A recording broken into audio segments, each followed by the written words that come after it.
Okay.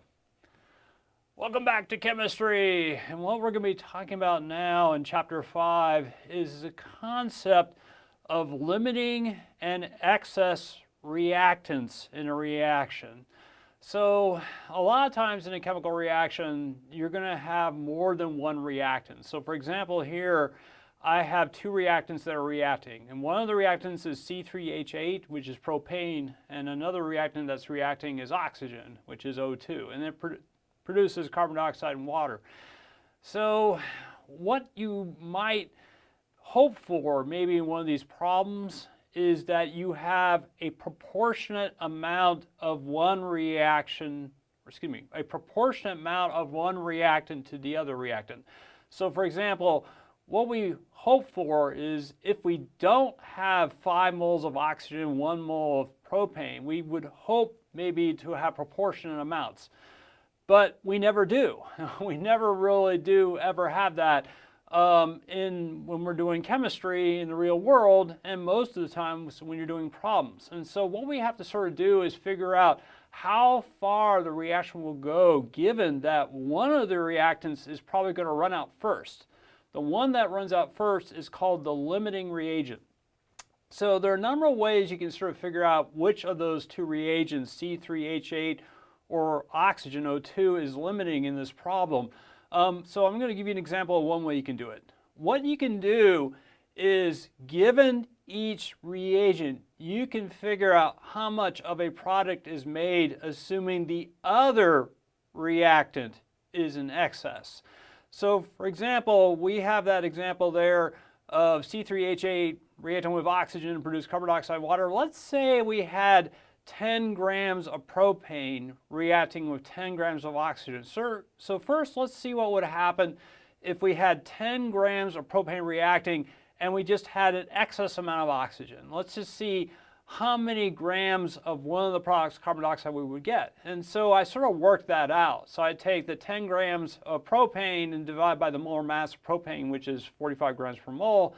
And then I can work out by a mole ratio the moles of carbon dioxide produced, and from that I can get the grams of carbon dioxide produced, which would be 30 grams. So the question is, if that is the case, that we get 30 grams of carbon dioxide from 10 grams of propane, how many grams of carbon dioxide will we get from 10 grams of oxygen? So I worked that out now. So we have 10 grams of oxygen there, and so you can sort of work that out, and what you see is I work out, in the end, I get less carbon dioxide from 10 grams of oxygen than I get from 10 grams of propane.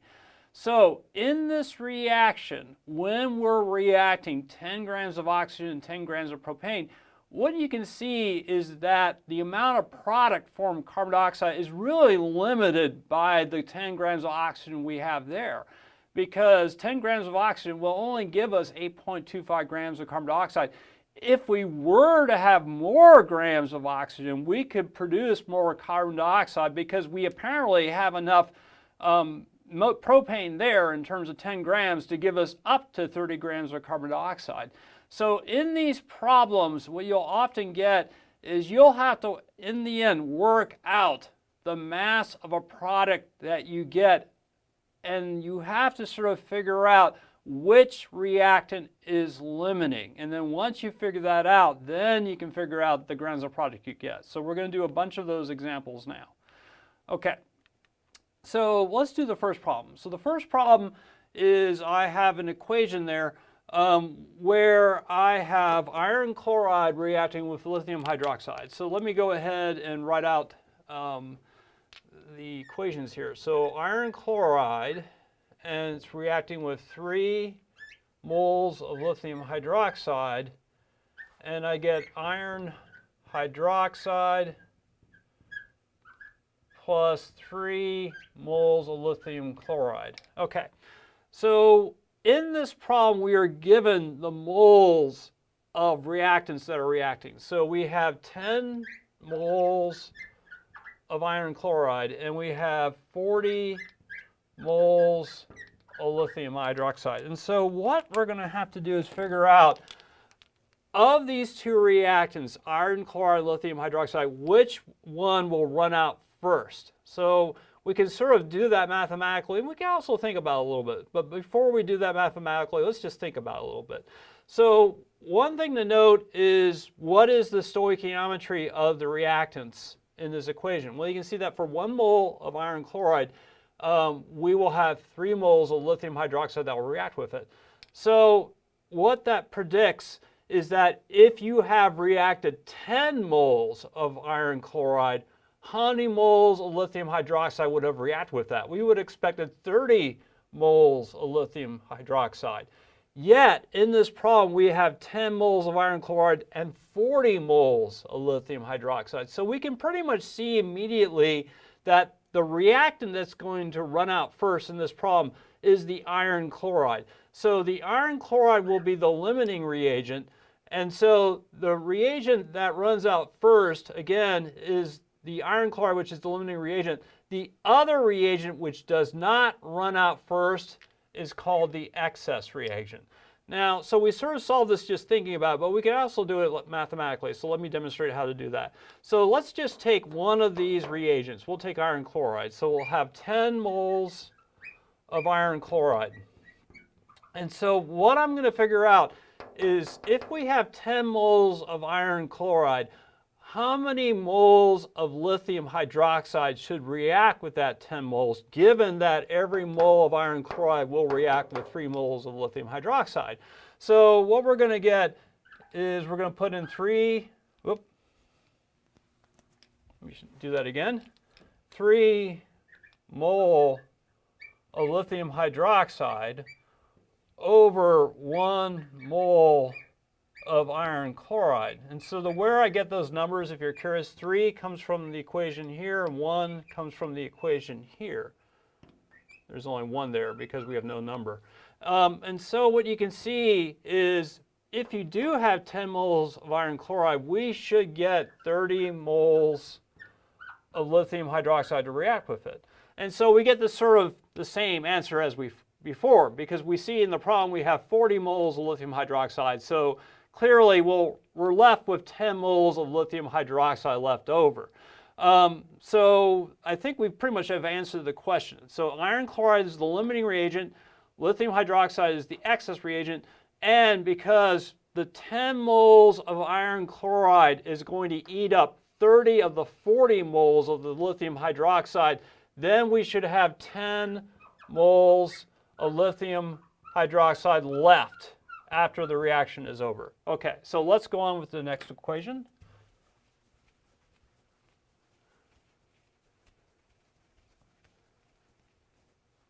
Okay, so the next one is, we have, looks like we have 2 mercury and 1 molecular oxygen producing 2 mercury oxide. And so we are given an amount of mercury and oxygen to start with. We have 30 moles of mercury, and we have 18 moles of oxygen. And so the question is, which of these reagents, mercury or oxygen, is limiting and which one is in excess? So you can sort of maybe figure it out in your mind. Let's quickly see if we can do that. So you can see that for every 2 moles of mercury here, I get 1 mole of oxygen to react with it.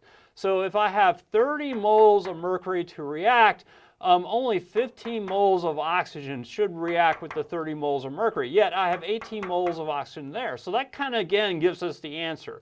And that looks like, when the mercury uses up 30 moles, we'll use up 15 moles of the oxygen, so we have some oxygen left. So the oxygen is in excess, and the mercury is limiting. But we can do it again just using the mole proportions. So if we have 30 moles of mercury times, looks like the ratio or proportionality between mercury and oxygen is 2 to 1. So it looks like we would write here 1 mole of Ol2 over 2 mole of mercury, and the moles mercury cancel out, and so what we can see is that if we have 30 moles of mercury, 15 moles of oxygen will react with it, and so again, that is true. And then, so oxygen is in excess, and we would have 3 moles of oxygen left after the 30 moles of mercury and the 15 moles of the 18 moles of oxygen ran out. Okay, so let's move on.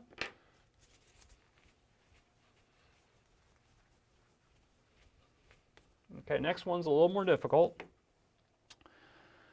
Okay, so we have a new equation here. So we have 2 moles of aluminum is going to react with 3 moles of selenium, and it's going to give us the compound aluminum selenide. So it's Al2Se3. Let me make sure I got that one right.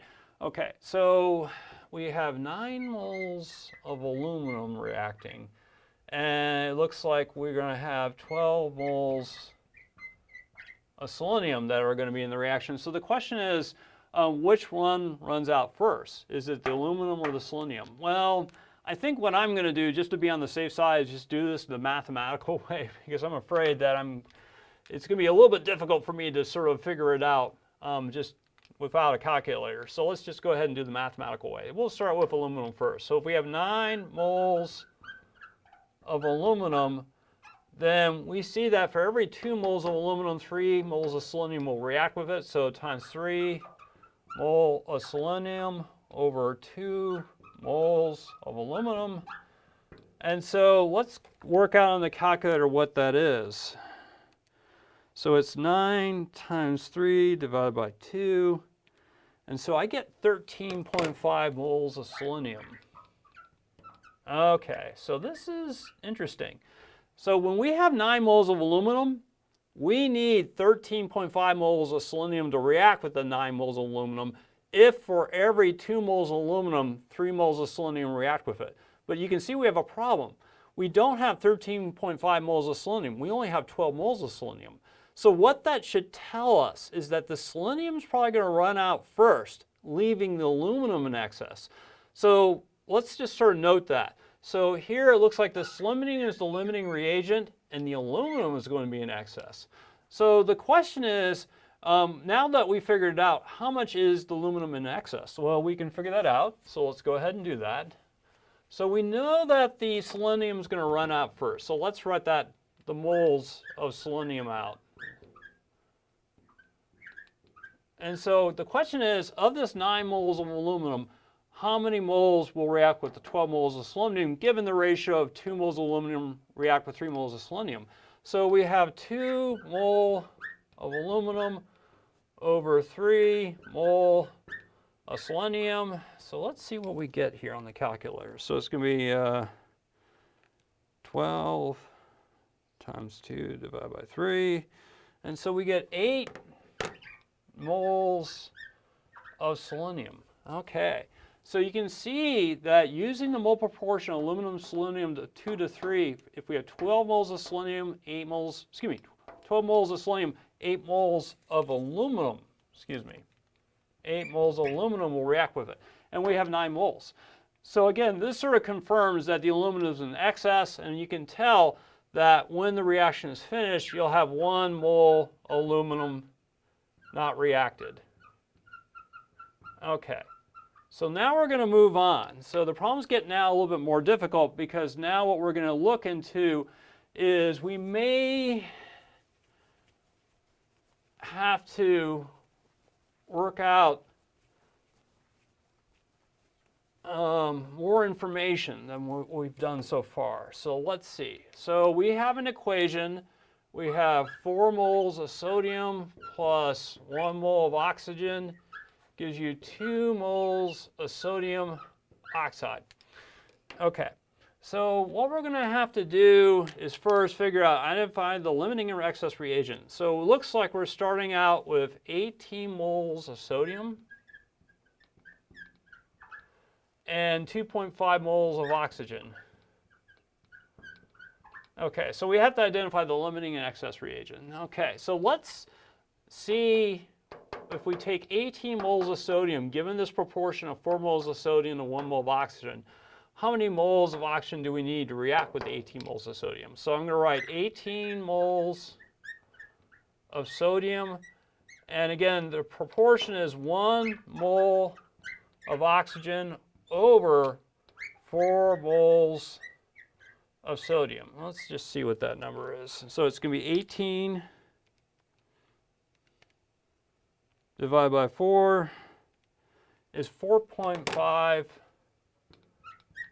moles of oxygen. Okay, and you can pretty much see is if we have 18 moles of sodium, we need, again, 4.5 moles of oxygen. We only have 2.5 moles of oxygen.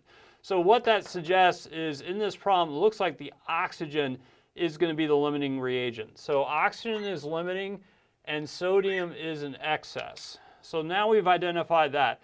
So now it's identify how many moles of sodium oxide is produced when the reaction is completed. Okay, here's the problem. We are not limited in the amount of product we get from the moles of sodium. You can see that the sodium will be in excess. We are limited in the amount of product we get from the limiting reagent, which is oxygen. So what we have to do is keep in mind the fact that when you carry out this reaction where 1 mole of oxygen is reacting with 4 moles of sodium, oxygen will run out first, in that when you use up 2.5 moles of oxygen, then the sodium will stop reacting with the oxygen and there will be some sodium left because it's in excess. Now you can calculate how much sodium is in excess, but I don't think we really need to do that.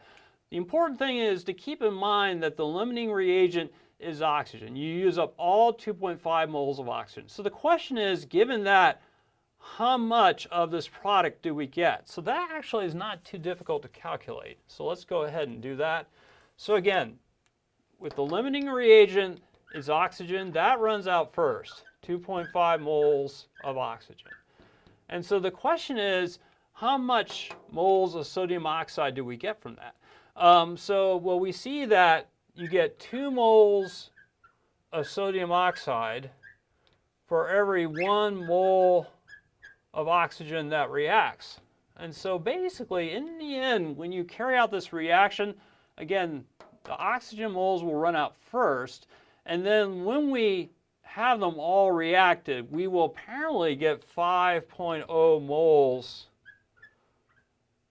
of sodium oxide produced. Okay, so that's one thing. And then finally, how many moles of excess reagent remains after the reaction has gone to completion? Okay, so, well, that's not so hard to figure out. So again, in this reaction, the oxygen is going to run out first, so we have 2.5 moles of oxygen. And so we're wondering how much of these 18 moles of aluminum will be used up so we can figure out how much is left that's not used. Well, we can see that for every 1 mole of oxygen, 4 moles of sodium reacts with it. So it's 4 moles of sodium over 1 mole of oxygen. And so what happens is the moles of oxygen cancels out. So it looks like we get 10 moles of sodium will react with the 2.5 moles of oxygen. Yet we have 18 moles of sodium. So that predicts that only, again, 10 moles, because only 10 moles of the sodium of the 18 moles is going to react. We should have 8 moles of unreacted sodium when the reaction ends. Okay, so let's move on to the next problem. It'll get a little bit more difficult now.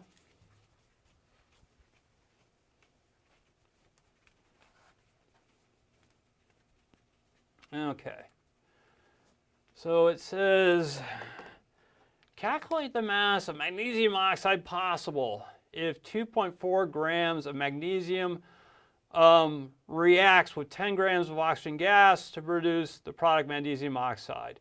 What is the limiting reagent? What is the excess reagent? Okay, so first let's write out an equation. So let's go ahead and write a word equation, and then we'll write a formula equation, and then we'll try to go on from there and identify what the limiting reagent and the excess reagent are. So it looks like here we're going to have magnesium reacting with oxygen, and it's going to give you magnesium oxide. So one thing you're going to have to do is, given this these names is figure out what the formulas are. So magnesium in the elemental state is monatomic, so it should be Mg. Oxygen in the elemental state should be 2 oxygen atoms stuck together, should be O2. And the magnesium oxide, you'll have to figure out the formula for that. But magnesium oxide is an ionic compound because magnesium is a metal, oxygen is a nonmetal. The charge of magnesium is 2 plus, the charge of oxide is 2 minus. So the formula for magnesium oxide should be MgO. Let's balance the equation. I'm going to have to put a 2 here to balance the oxygens and a 2 here in front of the magnesium to balance the magnesiums. So far so good. Now this problem is a little bit different. We're not starting out with moles of reactants. Now we're starting out with grams of reactants. And so unfortunately what we're going to have to do is convert those to moles of reactants to figure out which reactant is limiting and which reactant is in excess. So we have 2.40 grams of magnesium. And we also have 10.0 grams of oxygen gas. And so what we're going to have to do is first figure out how many moles each of these masses are. So I would have to take 2.40 grams of magnesium and divide it by the molar mass of magnesium, 0.31, excuse me, not 0.301, 0.31, and that should give me the moles of magnesium. So let me work that out really quickly. So it's 2.4 divided by 24.3. So I get 0.09876 moles of magnesium. Okay, how about moles of oxygen? So I have to take times 1 mole over the molar mass of oxygen, which is 32.00 grams. So it's going to be 10 divided by 32. I get 0.3125 mole of oxygen. Okay, so now we're at a point where we can sort of calculate which reactant is limiting and which reactant is excess. And we may be able to think this out. So I see that we have 0.09876 moles of magnesium and 0.3125 moles of oxygen. And you can see that for every 2 moles of magnesium that reacts, 1 mole of oxygen will react with it. So if we have 0.09876 moles of magnesium, we're going to need about what? 0.045 moles of oxygen because the ratio is 2 to 1. So I can pretty much immediately see that magnesium is going to run out first and oxygen will be in excess. But we can sort of calculate that exactly. So let's go ahead and do that. So it's going to be 0.09876 moles of magnesium times, looks like 1 mole of oxygen over 2 mole of magnesium. What do we get? We get 0.09876 divided by 2, and we get 0.04938 moles of what? Oxygen. So what you can clearly see is that the magnesium is going to run out first. So magnesium is limiting, and then we're going to have plenty of extra oxygen here when the oxygen stops reacting with the magnesium. So the oxygen is in excess. So we now know that. Okay, so what we have to do is figure out how much magnesium oxide is produced. Okay, so how do you do that? Well, all you really have to do is, again, you know that the magnesium oxide product is going to be limited by the amount of magnesium you have. Not so much oxygen. We have tons of oxygen. We're really limited by the amount of magnesium we have.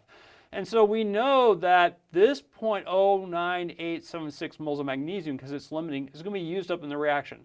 So we should figure out from this moles of magnesium how many moles of magnesium oxide are produced.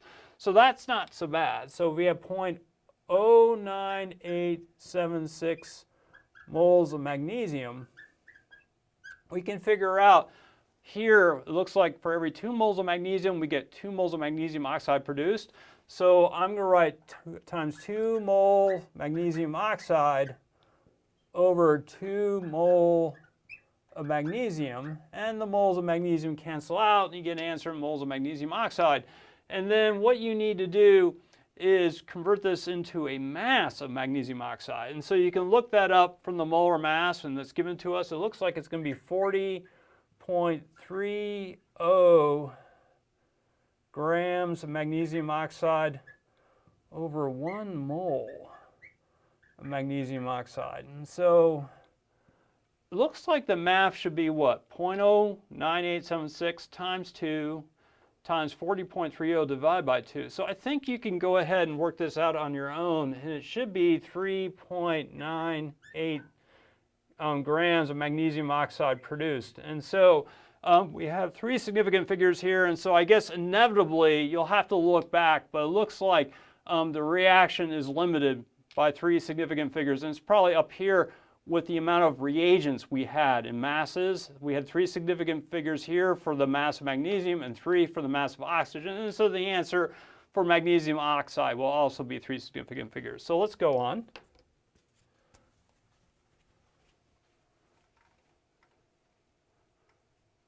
Okay, next one's a little more challenging.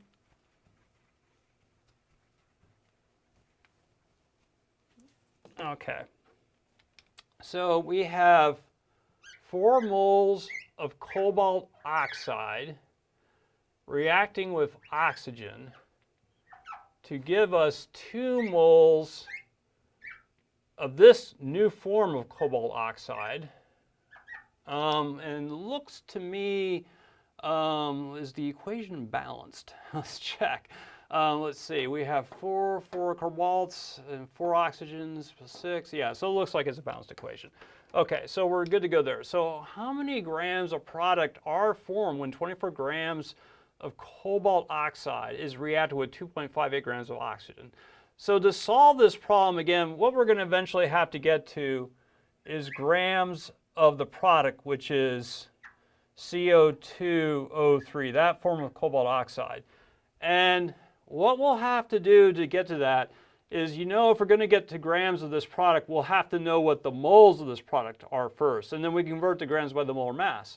Well, to get the moles of the product, we must know what the moles of the reagent that is limiting are. And so what we'll have to do is, from these 2 reagents, cobalt oxide here and oxygen, we're going to have to figure out which one is limiting, and we're given masses for that. So what we'll have to do is convert the masses to moles and see which one by the proportion of 4 to 1 is going to run out first. That is the limiting reagent.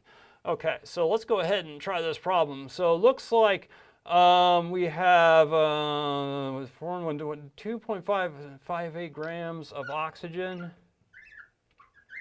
Is reacted with 24.5 grams of this cobalt oxide form here.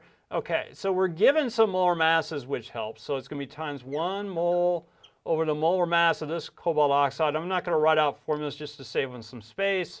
So it's 74.93 grams. Here, oxygen is 1 mole over 32.00 grams. So let's just see what we get here. So it's going to be 24.5 divided by 74.03, and I get 0.3309 moles of cobalt oxide. And how about oxygen? It's going to be 2.58 divided by 32. I get 0.080625 moles of oxygen. So what we have to do at this point is, let's figure out which of these reagents is limiting and which ones is in excess. Okay, I'm going to have to use these proportions and some math to figure that out. So we have 0.3309 mole of cobalt oxide, and what we can see is that 1 mole of oxygen will react with 4 moles of this form of cobalt oxide, and the moles cobalt oxide cancel, and so it's going to be 0.3309, 0.3309 divided by 4, and we get 0.082725. Okay, that gives us our answer.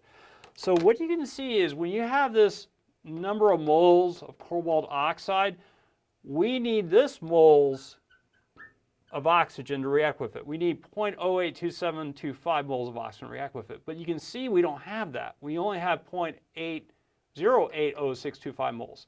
So it looks like the oxygen is going to run out first. So oxygen is limiting, and then cobalt oxide is in excess. So now we can really go after what the answer is in terms of how many moles of this cobalt oxide product you get, right? So what you do that is as follows.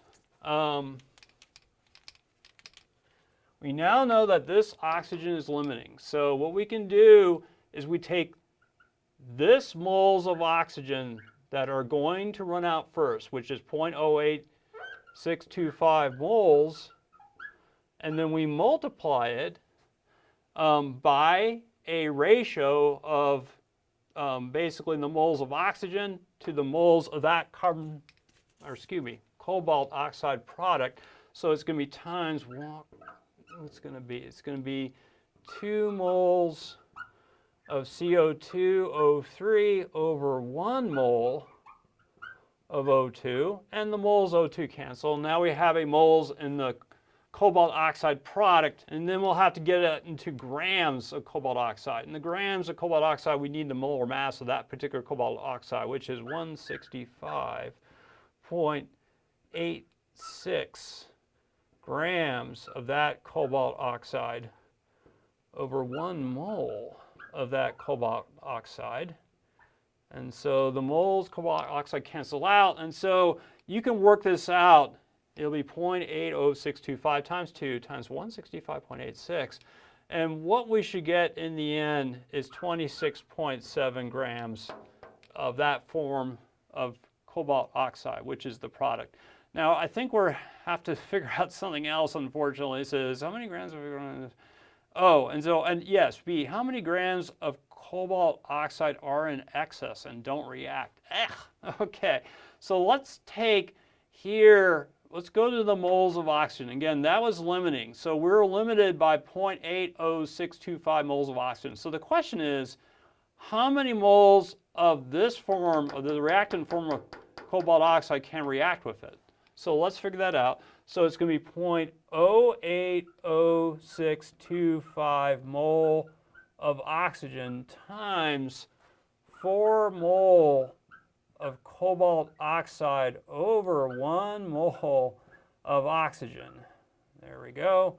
And so let's see what we get here. So 0.080625 times 4, and I get 0.3225 mole of cobalt oxide. Now, we have 0.3309. So starting out with, we have 0.3309 mole of cobalt oxide. So let's see how many moles of cobalt oxide we have left. It's going to be as follows.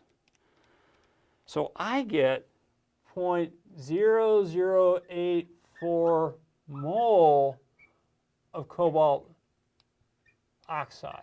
Now, do we have to get this into grams? Yikes. So, well, you use the molar mass of cobalt oxide.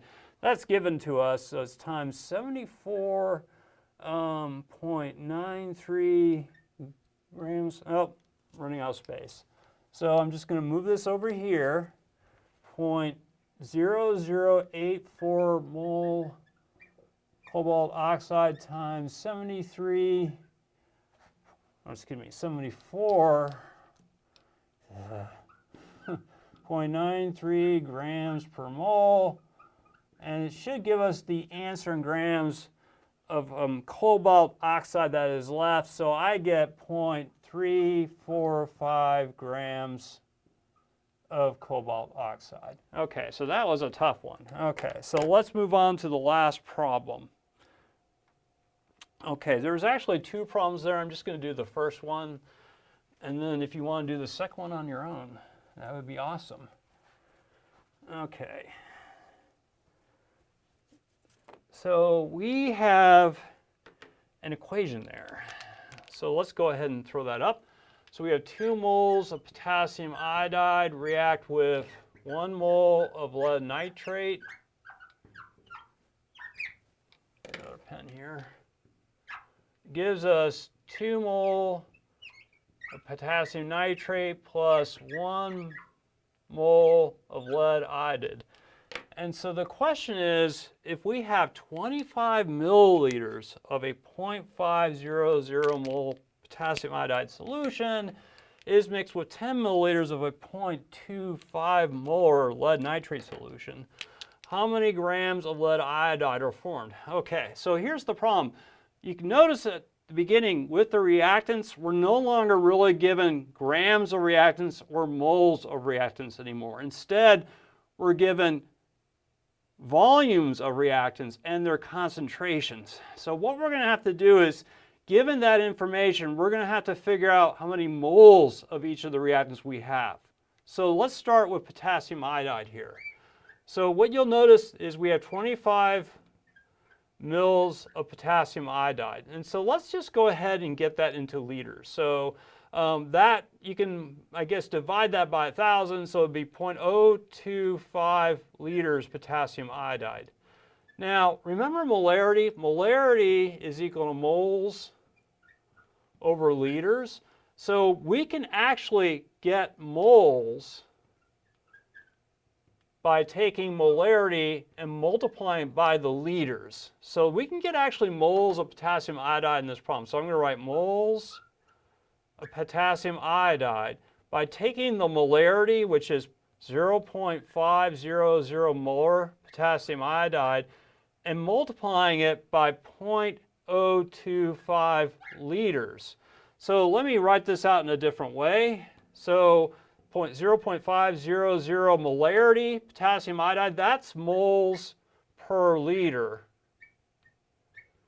times 0.025 liters of potassium iodide. Okay, so what we can do is we can see that the liters of potassium iodide cancel out, and so we get an answer in moles of potassium iodide. So the moles of potassium iodide in this problem we can work out, it's going to be 0.5 times 0.025, and I get 0.0125 moles of potassium iodide. Okay, now we got to do the same thing, I think, for the other reactant, lead nitrate. So if lead nitrate, what do we have? We have 10 mils, and then we have 0.250 molar of the lead nitrate. And so you want to figure out how many moles of lead nitrate. And so I'm going to just throw in numbers. I think you can sort of figure it out based on what I did over here. So essentially what you're going to do is take 0.01 liter, because that's 10 mils, and multiply it by 0.250 molar of lead nitrate.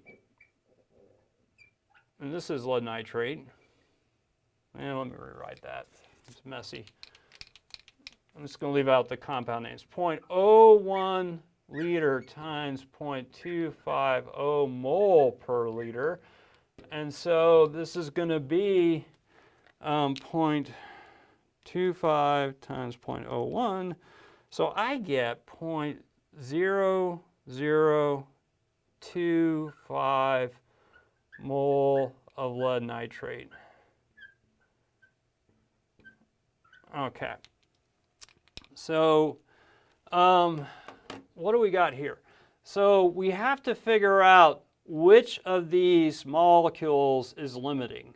So we are reacting 0.0125 moles of potassium iodide and 0.0025 moles of lead nitrate. Which one is limiting? Well, we can see that for every 2 moles of potassium iodide, 1 mole of lead nitrate will react with it. So it looks to me that here we have 0.0125 moles of potassium iodide. What is going to be half of that? And so, or we can just do the math here. It's 0.0125 moles of potassium iodide times 1 mole of lead nitrate over 2 mole of potassium iodide. And so let's go ahead and work that out. So it's 0.0125 divided by 2, 0.0125 divided by 2. And so it's 0.00625 mole. Okay, so now you can sort of clearly see that if you have 0.0125 mole of potassium iodide, you need 0.00625 moles of lead nitrate. And do we have that? No, we only have a small fraction of that. So it looks like the lead nitrate is limiting. So lead nitrate is limiting, potassium iodide is in excess. So what we want to do now is, based on the moles of the limiting reagent we have on the problem, figure out how many moles of the product we're going to get, which is, I guess, lead iodide, and then figure out the mass. So let me just kind of circle the information we need here and erase everything else. So we need the limiting amount of lead nitrate that we are limited by in this reaction because we have excess potassium iodide. So we have 0.0025 moles of lead nitrate. And then it looks like for every 1 mole of lead nitrate, you'll get 1 mole of lead iodide. So it's times 1 mole of lead iodide over 1 mole of lead nitrate. And then we have to get this into the mass, which is times 461.01 gram of lead iodide per 1 mole of lead iodide. And so we can work that out in the calculator and see if it works out okay. So it's 0.0025 times 461.01, and I get 1.15 grams. Yes, it's the right answer. 1.1525, blah, blah, blah, 2525 grams. Rounded to the correct number of significant figures, it's 1.15 grams of lead iodide. So I encourage you to try the other problem. It's kind of similar, but it will have a different answer, which you can see there. Thank you for listening to all that. We will see you next time.